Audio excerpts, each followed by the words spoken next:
ሰላም እንዴት አላችሁ? ህይወታችሁን ምን እያደረጋችሁበት ነው? በጣም የሚገርመው እስከ ቅርብ ጊዜ ድረስ ህይወቴ የኔ ብቻ ይመስለኝ ነበር። ለራሴ ተፈጥሬ ለራሴ ብቻ የምሞት ወይም ለራሴ ብቻ የምኖር ይመስለኝ ነበር። ነገር ግን እንደዛ አይደለም። አንዳችን ከአንዳችን ጋር በመንፈስ ተሳስረናል። ስለዚህ እኔ እዛ ማዶ ላለው ሰው አደራ አለብኝ ማለት ነው። እንቀጥል። ህይወት እጅግ ውድ፣ እጅግ ብርቅ፣ እጅግ ድንቅ ነገር ናት። በህይወት መኖርን የመሰለ ውብ ነገር የለም። እነሆ አንድ ታሪክ። ከዓመታት በፊት ጦር ኃይሎች ሆስፒታል የተኛ ወንድሜን ለመጠየቅ እመላለስ ነበር። የዚህ ወንድሜ ጉዳት ከፍ ያለ ስለነበር ከ3 ዓመት በላይ በሆስፒታሉ ለመቆየት ተገዷል። ወንድሜ ከተኛበት ክፍል አጠገብ በጸጥታ ኃይሎች በአይነ ቁራኛ የሚጠበቅ ሌላ ክፍል አለ። በኋላ እንዳጣራሁት ከሆነ እዚህ ልዩ ክፍል የተኛው ታካሚ የወታደራዊ መንግስት ወሳኝ ምስጢር የሚያውቅ መሆኑን ሰማሁ። የደርግ መንግስት ለልዩ ተልእኮ ወደ ጀርመን ልኮት የነበረና ነገር ግን ተልእኮውን ከመፈጸሙ በፊት የሻዕቢያ ሰላዮች አግኝተውት እጅግ ዘግናኝ ጉዳት አደረሱበት። ከዚህ በኋላ የተልእኮውን መክሸፍ የሰሙት የደርግ ደህንነት ባለስልጣናት ጉዳዩን ከዓለም አቀፍ መገናኛ ብዙሃን በመደበቅና ከጀርመን መንግስት ጋር በመስማማት ወደ ሀገር ቤት ያስመጡትና ከላይ በጠቀስኩላቸው ሆስፒታል ተጎጂውን ያስገቡታል። ግለሰቡ ሁለቱም እጆቹና እግሮቹ ተቆርጠዋል። ሁለቱም አይኑ የለም። የሚችለው ማውራት ብቻ ነው። እሱም በተለይ የሚከታተሉት 2 ሐኪሞችና 2 ነርሶች እዚያው ሆስፒታሉ ውስጥ መኖሪያ ቤት ተሰጥቷቸው ይኖራሉ። በልዩ ፈቃድ ካልሆነ በስተቀር ወደ ውጪ መውጣት አይችሉም። እኔ በግሌ ሰውየውን በሚስጥር አግኝቼ ለማውራት ያደረኩት ጥረት እንዳልተሳካልኝ ትዝ ይለኛል። ቢሆንም ተስፋ አልቆረጥኩም። ተጎጂውን ማግኘት እንደማልችል ሳረጋግጥ ከነርሶቹ አንዷን ለመግባባትና ለመቀራረብ ሞከርኩኝ። በብዙ ጥረት ተሳካልኝና ከላይ የነገርኳችሁን አሳዛኝና አስደናቂ ታሪክ ነገረችኝ።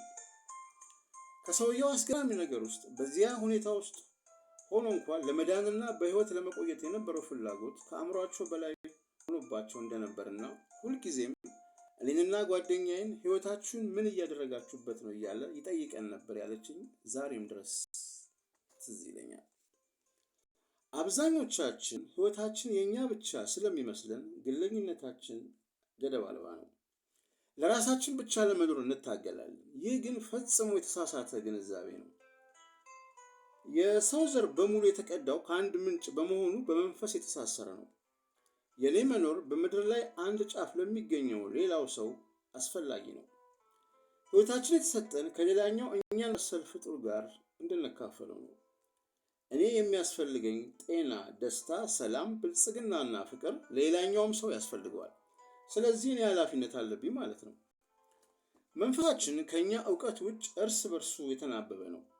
ስለዚህም ነው እዚህ የታሰበ አንድ ሐሳብ በተመሳሳይ ጊዜና ሁኔታ አሜሪካ ወይም ስሪላንካ በሚኖር ሌላ ሰው የሚታሰበው። በህይወታችን አንድ ነገር እያደረግንበት ካልሆነ ለዘመናት ወርቅና አልማዝ የታጨቀው ሳጥን ላይ ቁጭ ብሎ ሲለምን እንደነበረው የኔ ቢጤ መሆናችን ነው። በእድሜው አመሻሽ ላይ ሳጥኑን ሲከፍተው በተመለከተው ወሰን የለሽ ሀብት እጅግ ደንግጦ ራሱን እንደሳተው ማለት ነው። ህይወታችሁን ከፍታችሁ መበርበርና መፈተሽ አለባችሁ። እናንተ ውስጥ ሌላው ላይ የመኖርን ተስፋ የሚያጭር አንዳች ተአምር አለ። ከምድር ልብ ውስጥ መድኃኒትና ምግብ እንደሚገኝ ሁሉ የሰው ውስጣዊ ማንነቱም ተነግሮና ተቆጥሮ በማያልቅ ተአምራት የተሞላ ነው።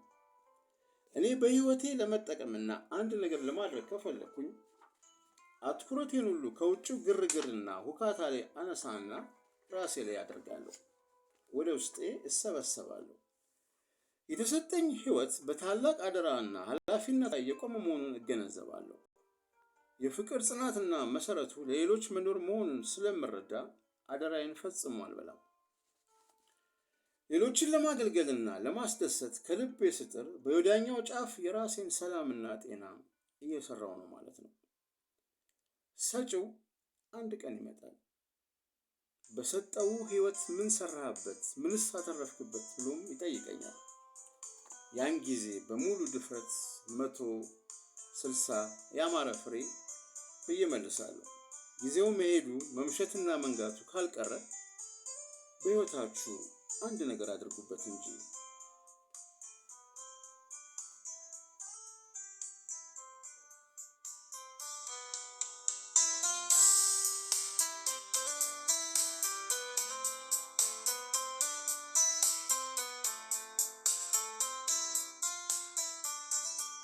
ቪዲዮውን እስከ መጨረሻው ድረስ ተከታተላችሁ እያመሰገንን ላይክ፣ ሼር፣ ኮሜንት እና ሰብስክራይብ በማድረግ ቤተሰብ እንድትሆኑ በታላቅ ፍቅርና አክብሮት ጋበዝናችሁ።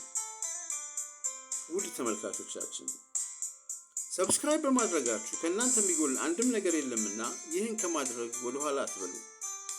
በተጨማሪም የቪዲዮ ሀሳብ ለአንድ ለምታውቁ ሰው ሊጠቅም ይችላልና ሼር አድርጉለት። መልካም ጊዜ ይሁንላችሁ። ቻው።